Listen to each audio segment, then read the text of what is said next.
Cheers. Cheers. It's actually really funny. We say cheers and bring it back, but cheers and No, literally.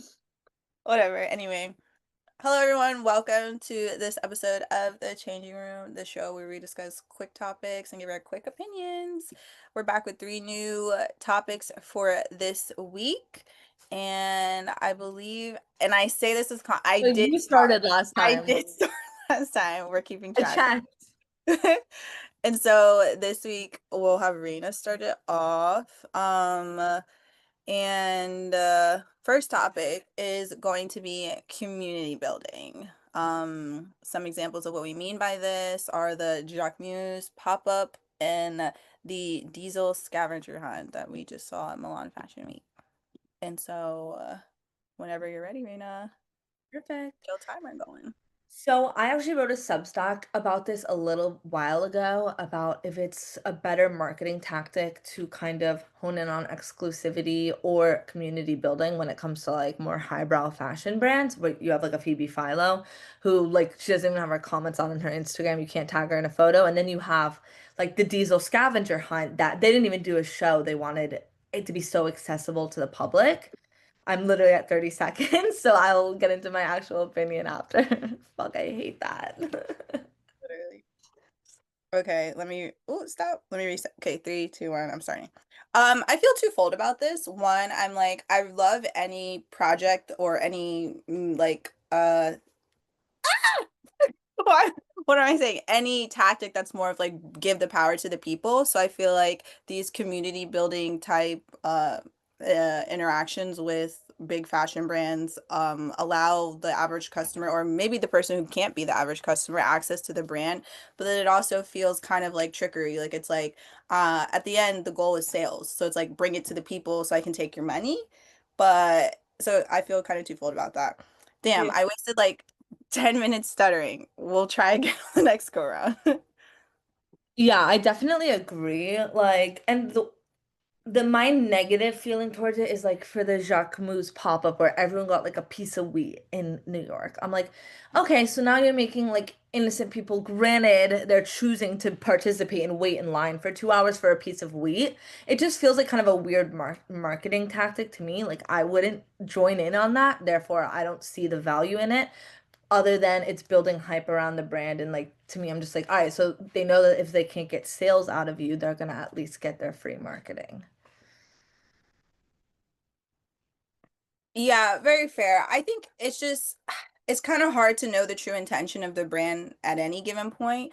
I think the whole like part of a brand identity is the people. At the end of the day, people are people and they, feel more connected to people, thus a brand if you bring it, to somewhere that's more accessible to them, like a community event, an activation. So I think regardless of what the motivation is behind it for the brand, I think as a consumer, as someone who particularly loves that brand, it ends up being an overall positive experience, which, positive energy all the way. I just hope that at the root of it, whoever is behind it, the creative director, etc., that, the intention is really to outreach more to the community and include them rather than just secure more market share.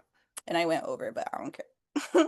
Dang. Oh, so it's like that. Uh, Bet. by the time I looked down, I literally It's did sticking to not. my 30 seconds. I ended at 43. So if anything, Noted. give yourself 13 more seconds on Oh, the I will. Thank which you. actually I wish I had at 13 more seconds for the next topic because it's kind of a big one. Well, we might have to like do this again next week too, because it's like there's so many things that we're gonna want to talk about for this. In general, the topic is Milan Fashion Week. Anything Milan Fashion Week that is on your radar that sparked your interest that you want to chat about, Yeah. just know in your 30 seconds. Go ahead. Amazing. I am going to take the obvious approach and I want to talk about Demna's Do it. beginning at Gucci. First of all, I loved the video. I'm not going to explain it at all. If you give even a singular shit about fashion, you should have already watched it. And if you haven't, you need to just go watch it for yourself. I love characterizing people in a very like in a way that people understand. It's not just about like the history of Gucci and like niche topics that the general public wouldn't get, but it's about like these archetypes of people that most of us know. I also loved the collection. I thought it was very wearable, and I loved all of the Tom Ford at Gucci references. There were literally like I picked pieces that I wanted to go buy, which you actually can now, which is very unheard of in high fashion as well. Period.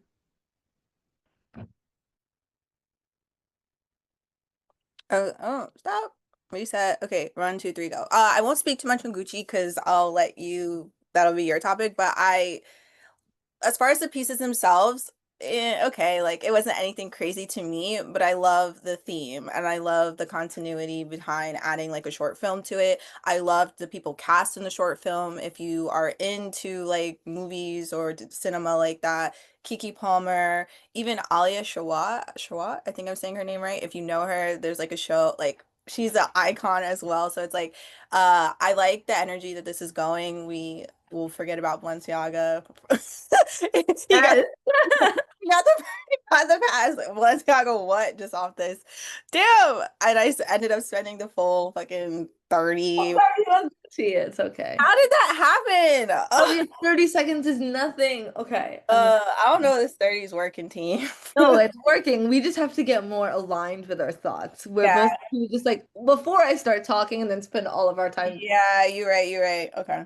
It's okay, it's a good exercise for we're yappers. It's good for us. Yeah, especially me. Yeah.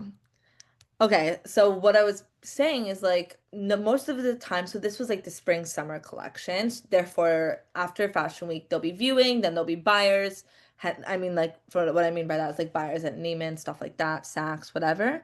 But at 10 stores like worldwide, the collection is already available, mostly for VICs, like very important customers, consumers, whatever it might be. So we'll be seeing stuff out relatively soon.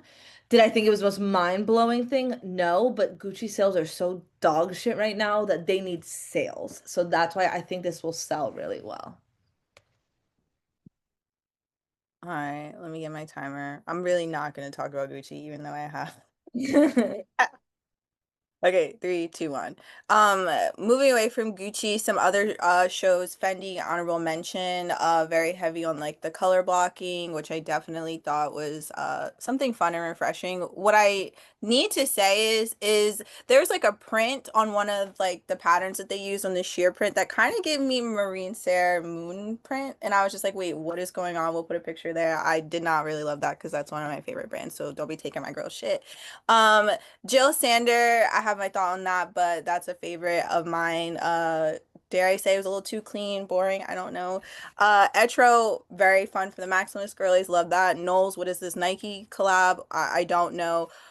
Am I out of time? I'm out of Yeah. time. Damn it. Okay, we'll come back next week. Next week we'll have to talk about Paris. Yeah. Oh no, no, I'm Actually, we won't because we'll be recording too early. yeah, But no, no, no. I was like, we'll Paris still will be have like, yeah, we'll have like the last little tail end of Milan Fashion Week, and I can finish my like hot rundown list.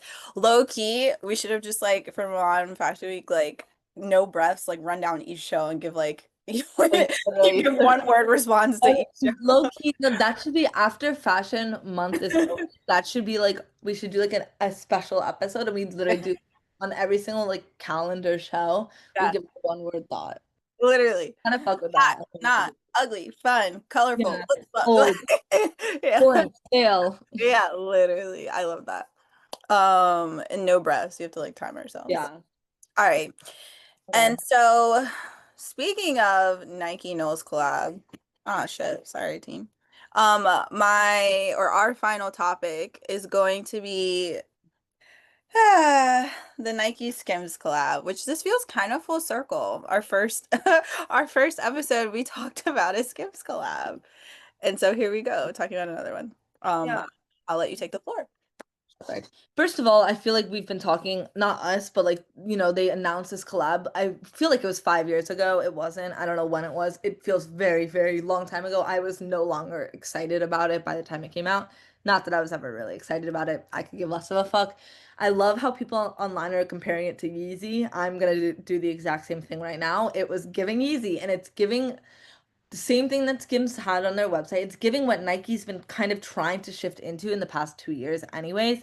I really didn't think it was that mind-blowing, and I really was just like, do we need this? Do we need another collaboration? All right, three, two, one. I'll start mine. Yeah, my sentiment's kind of the same, but to be honest, it's kind of the whole Kardashian core. Like it's always this like monochrome, kind of ultra modern, like minimalistic type energy. Like think about, and even the Kai drops were kind of giving that. They always pick a color or color schemes and stick to it monochrome. So it wasn't anything breaking the mold. I'm generally, as I said first, I'm tired of Skims collabs. I'm honestly starting to become tired of these Nike collabs too. Like Nike and Jacquemus are doing another shoe, or I think this is their third installment, and the previews of it's nothing breaking the mold. But I'm at 34, but Yeah. Okay. Okay, let me set my timer. I agree. It's really like a lot on the collaborations, and I understand the sentiment because especially like when you have a brand like Gap, who is very like stale, if you will, like they needed to kind of do these collaborations to become new age, to become hype, whatever you want to call it. But I just feel like with Skims, like all I've been seeing are these stupid ass collaborations, and it's just like I don't want to buy any of it. They all look relatively similar. They're all just like boring, and I'm just like sick of it and stop like preying on your consumers. Like the consumers are allowing themselves to be getting preyed on, so like, whatever. okay. Let me reset. Yeah, I don't feel like any of these collabs really speak to any new narrative. Like it's really like you said, it's really just like the same shit. Just throw if it Roberto Cavalli drop a cheetah print on it, or Dolce & Gabbana drop a cheetah print, Roberto Cavalli drop a tiger print. Nike throw a check on it, and it's the same Yeah. fucking Same like. brown Oh, fucking yeah, the same brown, gray, green color scheme, which I'm not mad at, but it's also just like, why? Like at this point, it's just giving greedy. Like what new market are you really breaking into, or what new inventive things are you really breaking into by collabing with Nike and vice versa? You're just being greedy. Do something creative, do something fun, or keep the shit where it's at the end. If Uh, you're buying from this collection, please comment and like let us know why. Like I want to be inside the consumer's mind that is buying this, or honestly that has bought from any of the collabs, because like it is so far from like what I understand that like I would love to hear someone's reasoning, genuinely. I just feel like it's so late. Like if this was when they like if this was 2020, Oh my God, 2021. that would have been crazy. Like I would have been like, if there was like a I would drop, have put it the Nike drop, like I'd have been, I need this, I need this, I need this. But at 2025, respectfully, I do not so give a fuck. yeah, Like I literally. really do not give a fuck. Like especially in like these times right now. Like I don't need something gray, boring, like not like I need something that's exciting, something that either speaks to legacy, like example, Gucci Ademna right now. Like there's a whole idea of family, like different like characters in a family, and then speaking to like past, remnants of the Gucci brand. That's exciting to me. Like it's taking you to a different time and, nostalgia, like bringing that shit up. I don't need more like gray utilitarian shit. Like we going to war, like the fuck, Yeah, no, like give soon me it's gonna something. be Skims X the US Army, like army uniform. Dead eyes. I mean, took on the NBA. Now Nike. The next thing's gonna be Semper Fi Skims. Oh my God. Skims US Army is crazy. She would so she would so do it, bro. Cut that bitch a check, she'll do it. Skims US Army is insane. But to be honest, I got chills. Like, yo, that's that's next. That's Ah, crazy. for real. Like I And to put be my money honest, some of these bitches would sign up just so they could get the Skims on outfit. that. Literally. Why did you join? Because I wanted the Skims outfit. That shit will snatch you up. Oh my And God. then you won't be able to find you because they won't, your waist will Where's be the waist? They oh can't yeah, find. where the waist? I can't do them. That's crazy. Oh my God. The most snatched army in history. We get out there, they're like, who are these foreign bad bitches? Like, I'll no. say the BBL army. Mhm. Oh my God, that's crazy. Well, Well. that's the end of this Have a happy episode. week, everyone. I'm not sure there's much else for us to say. Let us know your thoughts down in the comments if you tuned in this episode. Definitely in for a treat. Toodles.